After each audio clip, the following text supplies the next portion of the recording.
कहीं संविधान को जलाया जा रहा है तो कहीं फाड़ कर पन्ना फेंक दिया जा रहा है। तो भाई ये सत्ता का हकदार है, जो सत्ता का दलाल है वही काम ये कर रहे हैं। लेकिन हम जो बहुजन समाज से आते हैं, हम उनको कहना चाहते हैं कि संविधान को बचाने के लिए पढ़ाई लिखाई और शिक्षित और संगठित बनना पड़ेगा भाई। अब नहीं बनेंगे, संघर्ष नहीं करेंगे, एकता अगर नहीं बनेगा तो हमारा संविधान खतरा में है।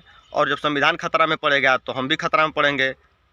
तो संविधान को बचाने के लिए भाई आप लोग बहुत संघर्ष करिए और पढ़ाई लिखाई में मन लगाइए अपने बच्चों को, और अपने पढ़िए और बच्चों को भी पढ़ाइए। और पढ़ाई कभी कम नहीं होता है, पढ़ाई का कोई उम्र नहीं होता है, पढ़ाई किसी भी उम्र में करना चाहिए यार।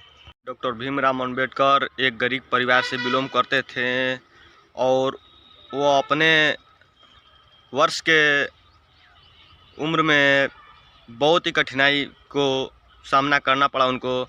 और वो जब कॉलेज जाते थे तो उनको भगा दिया जाता था, क्योंकि वो एक बहुत ही गरीब परिवार से बिलोंग करते थे और उनको अछूत माना जाता था।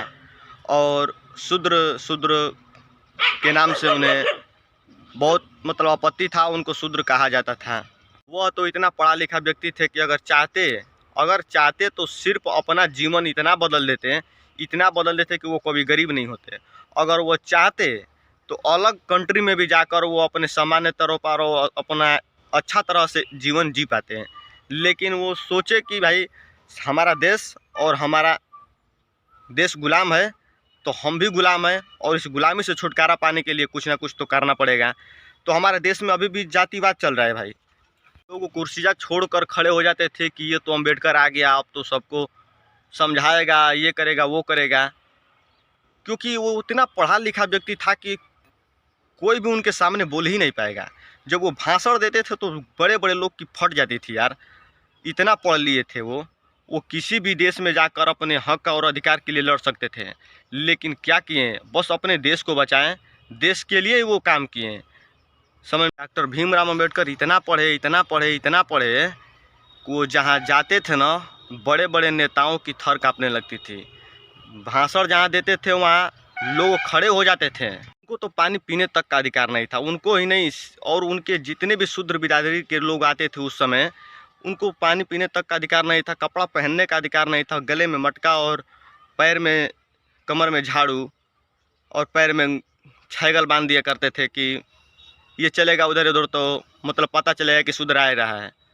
तो आप लोग सोचिए कि उससे छुटकारा दिलवाने वाला एक व्यक्ति कितना संघर्ष किया होगा यार। इस समय तो आप लोगों को इतना सुविधा मिल रहा है कि आप लोगों को पढ़ लिख कर इतना महान बनना चाहिए कि उनसे भी आगे मतलब कुछ काम करना चाहिए। लेकिन आप लोग को दिमाग में कुछ है ही नहीं है, सिर्फ इधर उधर भटक रहे हैं। मोबाइल लिए हैं तो मोबाइल में कुछ पढ़ने लिखने वाला देख ही नहीं, सिर्फ रील्स बना रहे हैं। तो आप सोचिए कि एक मतलब गरीब परिवार से बिलोंग करने वाला व्यक्ति जो डॉक्टर भीमराव अंबेडकर थे, अपने जीवन में कितना संघर्ष करने के बाद ये इस देश को आज़ाद कराएं और हमको आज़ाद कराएं। और आज़ाद कराने तो आप लोग सोच सकते हैं कि एक गरीब परिवार से बिलोंग करने वाला व्यक्ति जो डॉक्टर भीमराव अंबेडकर थे, इतना बड़ा संविधान लिखे और संविधान लिखने के बाद हमारा देश को आज़ादी दिलाएं। और आज़ादी दिलाने के बाद हम आज़ाद नहीं हुए, लेकिन हमारा देश आज़ाद हो गया।